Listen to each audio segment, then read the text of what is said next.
Hot one today. Hot one today in the city. Perfect time for a cold drink and a cool slice of Junji Ito's UZUMAKI. This is a story about a bunch of people in Japan, in a small Japanese town, and they're all affected by a spiral somehow. They see a spiral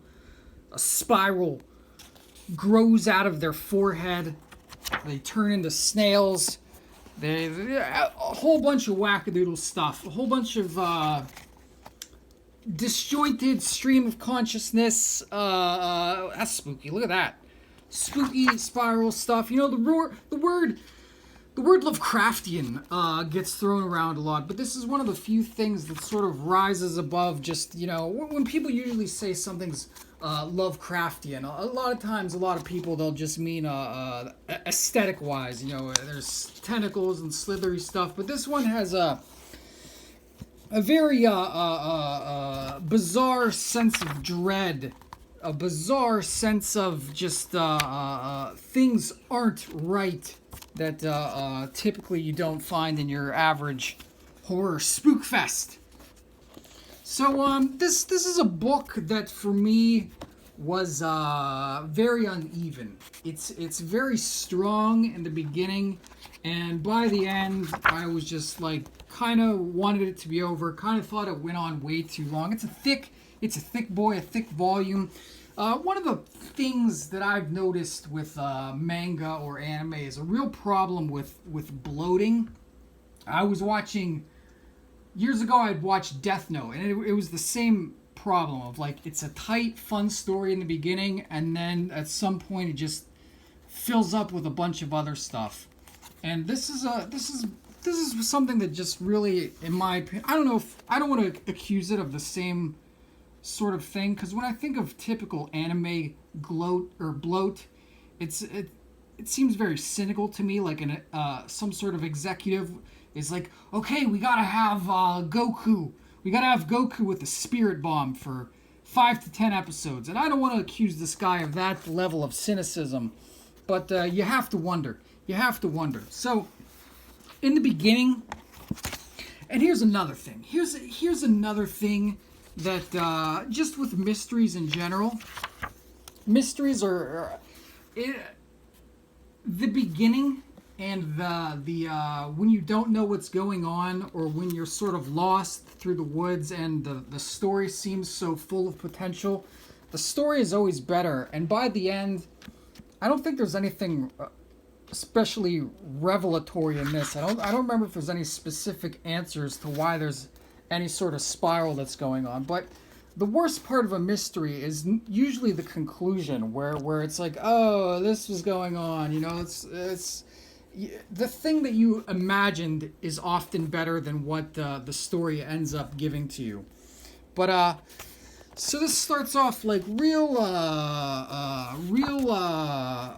it's been a while since I've read this, so I don't fucking remember a lot of it, but it starts off real sort of creepy and grounded and visceral and real horrific. It's definitely a horror at the outset. You got I don't even know, this dame with her scar. She's got a mysterious scar. Well, that's spooky. Wow. You go here, this lady. Oh, that's the same lady. The scar, the spiral, like fucking unwinds her. But towards the end, I don't remember. Was the snails too much? I think I was still on board when they start turning into snails. That was kind of fun and creepy. You got this sweaty looking guy. Look at that guy's disgusting sweaty face. Yeah, that's gross. But towards the end, where people start flying, look at that. I turned right to it. Incredible.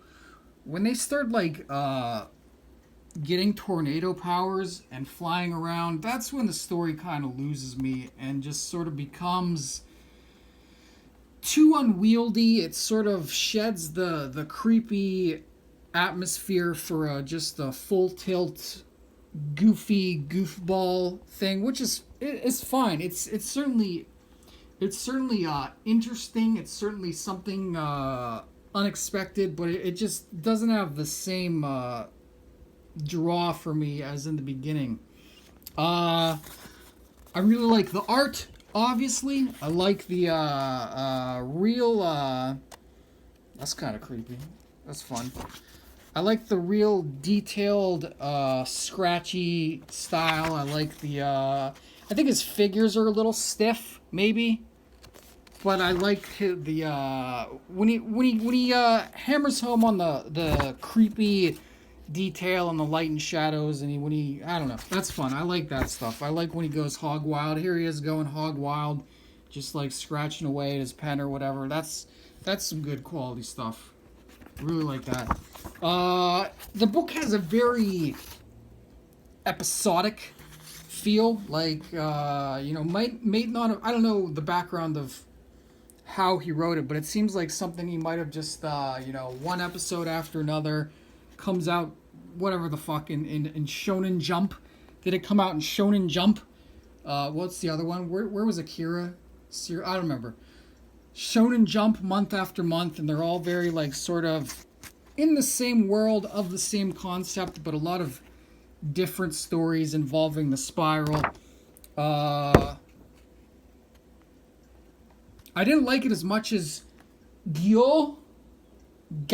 Is it Gyo or Gyo? I thought that one was much more focused, and I'll probably do something about this one.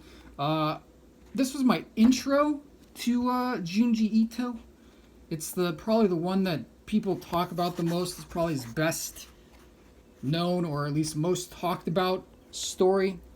And yeah, I enjoyed it, but like I said, it did sort of lose me at a certain point. It did sort of stray too far from the whatever footing it had at the beginning, the creepy atmosphere, the more grounded horror-centric stuff, the more eerie stuff.